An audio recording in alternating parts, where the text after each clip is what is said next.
Na kwamba tutakuwa na shida, lakini ni kama tukuchukua tahadhari mapema. Nadhani ilichelewa sana, ndio maana tumepata hili tatizo, na labda ukishajibu hilo utajibu la pili kuhusiana na labda yale mabadiliko, yale mambo rais alizungumzia jana kuhusiana na sekta ya kilimo, maziwa, majani chai, kahawa. Labda umepokea hiyo ripoti yenye rais alikana mwelekeo na jinsi kuhakikisha unaitekeleza kamilifu?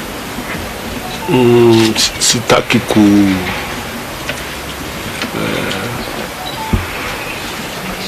I don't want to engage in a blame game because it's not going to help us in any way. But the information we have is the challenge is that these locusts originate from areas where there is war, and usually the control is concerted effort regionally. There is no single country that can control them. And therefore, because of the problems in Somalia and the problems in Yemen, the usual controls that are done regionally coordinated we were not able to control because of that. And therefore, we have this emergency.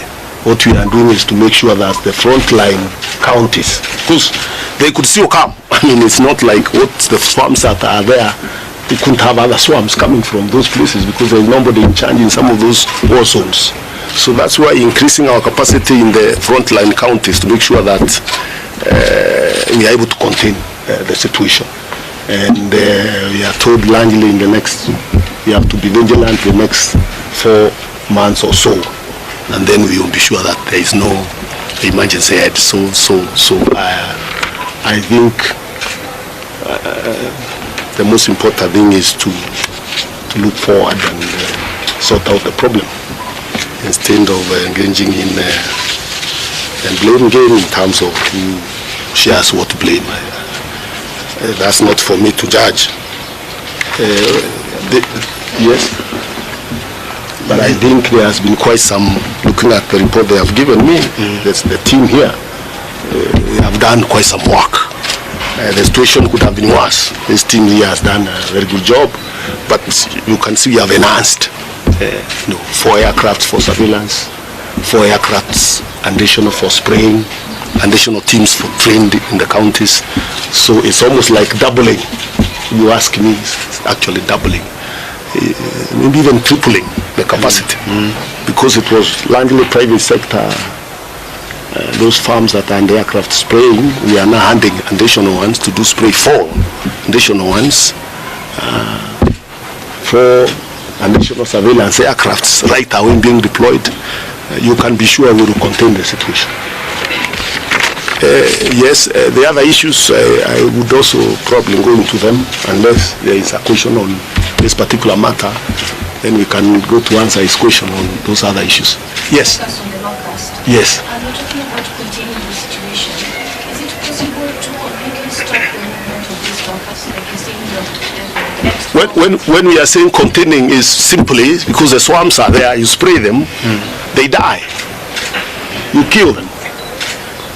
It means you have contained.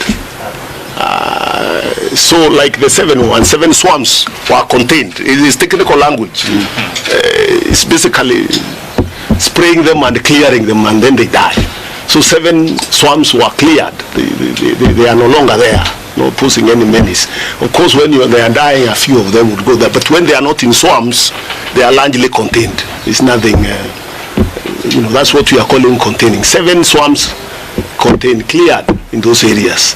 But you see, they could come from, from those countries again, and therefore that's why there are those surveillance teams still continuing, counter teams being trained. And then what we are dealing with are 5 swarms, and already we got some report on one of them that has been sprayed that they are already dying. You need to share that clip with them to show the effect of the work we are doing. Waziri, from a technical expert, is it possible to have, with the efforts that you have put in, 8 aircrafts in total, the money and the spray and all that, is it possible to give a duration within a certain period the menace will have been contained, being from the technical side? Yes, we would want Joker to respond to that. But we are saying, what you say, giving a timeline is, we are not in control in what is happening in Eritrea, Somalia. So there are swarms there that could come. So the only thing you can maybe report to you is the swarms that are already in the country, those 5 swarms, what can be done to those ones. But swarms coming again, since you have no control there to contain them where they are, you have to wait them in the front line and deal with them. So that's why we are saying to give you certainty in terms of dealing with it completely is because of lack of control in those places. But Joka can respond to that.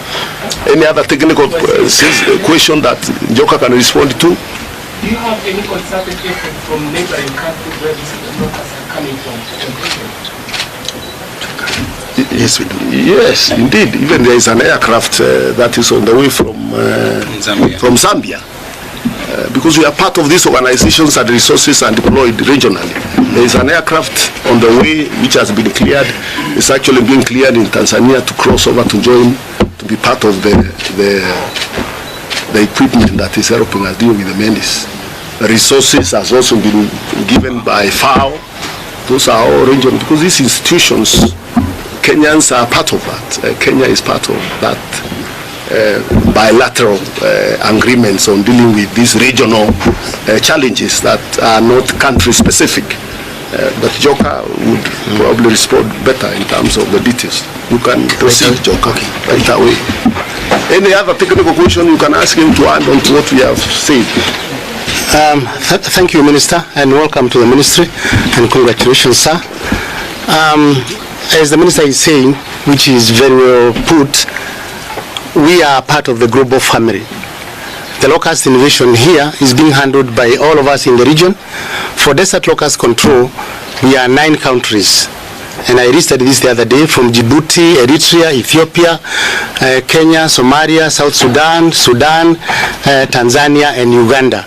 And in all these countries, we are all alert and we have deployed. For now, our biggest threat is coming from Somalia. I was in Somalia about a month ago, and as the minister says, there are challenges in security, so nobody has gone in to control them there. But in Ethiopia, DLCU, the Desert Locust Control Organization, we have 2 aircrafts which are functioning there, and the Ethiopia government has also hired private aircrafts to complement that. In Kenya here, we have 2 aircrafts from the organization, and additionally from our sister organization, the International Red Locust Control Organization, based in Dora, Zambia. They are bringing in a helicopter, a chopper, which will also help us in surveillance, because we are part of the global family. In terms of what I do, the duration, the efforts you are putting at what time within what duration do you expect? Okay, we've been on board now for the last 2 weeks. This the locusts came in about just after Christmas, 28th. We anticipate that in the next 4 months we'll be in the field doing survey and control. And at the end of the 4 months, we should have covered most of that ground. The only thing biologically to say here is these insects do lay eggs, and if they lay eggs, the hatching will come. For now, the locusts which we are seeing are called immature stages. When they mature, they will lay eggs, and those eggs can hatch into larvae, which we call nymphs, and the nymphs can then attack again. So, Minister, we have to be alert for the next 4 months, and I think we are able to do that given the support we are getting from government, from FAO, and the regional organizations. Question about that. Are we saying that the farmers in these affected counties now, they cannot go down and plant anything because you can expect anything from the neighboring countries? No. The farmers should go on with their normal practices. Don't be alarmist. The farmers can go on with their normal practices. These insects sometimes, they follow the weed. But you may see them tomorrow here. They are blown by the weed and go to another country. They fly about 100 to 150 kilometers per hour. But please, the farmers, go on with your activities. Once we put the control activities which are here, we are sure we win this war. Question. How safe the chemicals to the vegetation and the pesticides we are using are registered, and I have Peter Opio here and David Mwangi. They're registered with us, the Pest Control Products Board. We have evaluated them. They are safe, and they have no effect on the pesticides and on non-target pests. They are safe. Actually, and we said here last time, these insects can also be used as food. Hii kasi kidogo, just give us buses to pereke huko, 20 buses and we will do it. Of course, he was joking because and I was telling the minister this morning, these insects are in millions. One swarm can have 40 million insects. So when you hear of 7, 40, 8, 10 swarms, there are a lot of insects, and surely you cannot finish these insects by eating them. So give us a chance. Give us a chance to control them, and more importantly, do not eat those insects after they are sprayed. If you want to catch them, and I know there are communities who are very fond of them, no names mentioned here, those communities, please do not eat them after they are sprayed. It's a biological control also. Thank you. To me, To Waziri. you have finished technical questions? Very well. Thank you, sir. Yes, largely really would want you to help us deal with the disinformation and the panic that is being generated, and largely because of lack of knowledge and information on what is happening.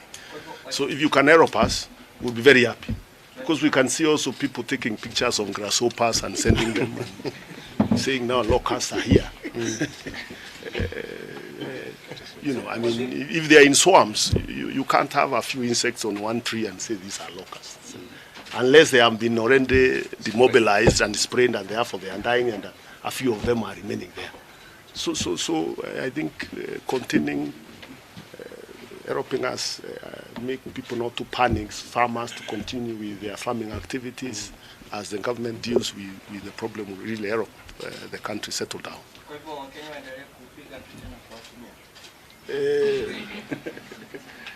Tuwezi kuambia Wakenya wasipige picha.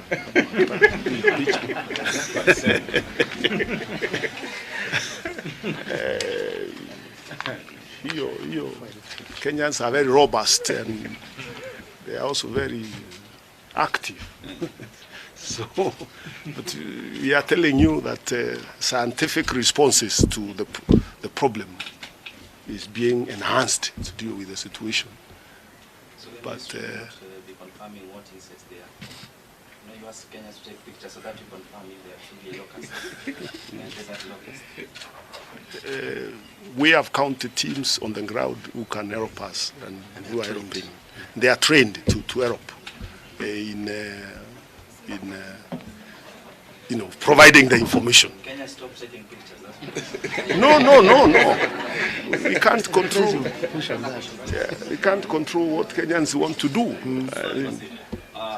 I received one just a little while from a place in Tigania West of one insect. And I'm being asked what it is. I'm sure it's not a locust because it will not be alone one insect on a tree. Somebody has sent it. So, Waziri, yes. Kutokana na ripoti ya jana ya rais na mabadiliko ambayo alifanya, kuna fedha ambazo zilitolewa kwa miradi kadhaa, hasa mradi wa maziwa, mradi wa chai, kuna milioni 500 kati ya 575 ambazo zilitolewa. Swali langu ni je, kuna hizi fedha ambazo zitatolewa hivi sasa na tunasubiri wiki kama ngapi hivi kupata zile pesa? Kuna zile pesa kwenye treasury. Na kama utaweza baadaye ukishamaliza utatupa na lugha ya nyumbani kwa wale. Yes, indeed. Ni kweli kuna fedha ambazo zimetengwa na serikali kuhudumia sekta ya maziwa na kuhakikisha changamoto zile ziko katika hizo sekta. Hiyo sekta imedhibitiwa na kwa sasa, kwa sababu ya hizo fedha, naamuru shirika la New KCC kupandisha bei ya maziwa saa hii, waanze kununulia wakulima kwa shilingi 33. So that 3 shillings. I'm asking the MD of New KCC, is he here? He should be here. He's supposed to be here, and we have already agreed. I've already asked him to enhance the prices immediately to that 3 shillings. So farmers now, I want to announce that, following the President's directive and intervention, we are enhancing prices for milk from the current low of 25, 27 to 33 shillings. And moving forward, as we do the other interventions, the prices will even improve even further. And I think that is going to help farmers, that new pricing. We looked at it because we will be mopping up excess milk and processing to powder milk and putting it into the strategic food reserve. That will help stabilize the prices and improve the earning of farmers. So for now, really, that's the most important information that farmers need to know. They can go to KCC, new KCC, depots and sell their milk for that 3 shillings per litre. Yes. Now, for KCC, I wanted you also to know that part of the money was to mop up the excess milk, and also part of the money was to complete some plants that were in different stages of completion, because we were increasing capacity also in Nyahururu. We have directed the new KCC to immediately move to buy the equipment and the refurbishment that is required for Nyahururu so that work can be completed. We were also to complete a facility in Kiganjo. All that is intended to expand the capacity of new KCC to purchase and process milk for farmers. Why 33 and not 35? What rationale have you applied so that they can increase to 35, to 33, not 35 or even 40? Yes, 33, we have looked at the resources that have been availed and the quantities that we can process within the current capacity. In another few weeks, again, we could raise it to 35, but we think we can absorb that price increase at this particular point. We have a projection that has been given to me that indicates that, and it here. So it's looking at the processing capacity and the ability to absorb. It's per litre. It's per litre. It's per litre. It's per litre, isn't it? Yeah, it's per litre. That's 3 shillings. That's a great improvement. That's a great improvement. Just a continuation of this. Yes. Yesterday also the president talked about coffee, and he gave few directives about revamping the industry. One is about the 3 billion shilling fund, the fund. Yes.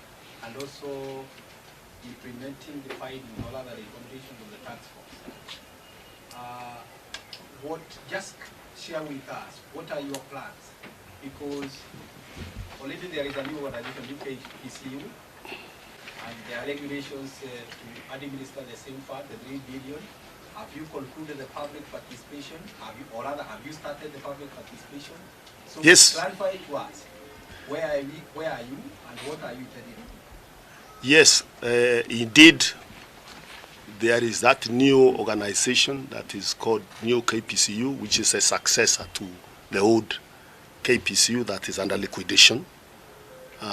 We have already put in place a board of directors. So the institution has been operationalized, and the decision was made that this institution will be the one that will be running this Sherry Advance Fund. It will be domiciled in New KPCU. We have already opened accounts. In fact, what we have been waiting for was for a checker to release that money into the accounts of New KPCU. That process has been already done. The department has finished its work. We are just waiting for Treasury to release this money, and I think it could be released anytime. Even as we speak, probably, it has already been released. We are also putting in place a payment platform, ICT, in conjunction with New KPCU and the Department of Cooperatives, is working on an ICT solution that is going to pay farmers this money once they have delivered cherry to the factory. Once we know how much the quantities of coffee you have delivered, then you'll be able to be paid directly. We don't want to use any intermediary in terms of paying the farmer, because that has been the challenge, even with what is called the commodity fund that has been running in this ministry, where you use intermediaries, sometimes the money doesn't reach, and even when it reaches, the repayment back, because it's a revolving fund, the repayment becomes a challenge. So we have the regulations that are going through public participation as we speak, stipulate that the money will be paid directly to the farmer after knowing the quantities of coffee the farmer has delivered. So KPCU will sign contracts, is signing contractual agreements with the millers.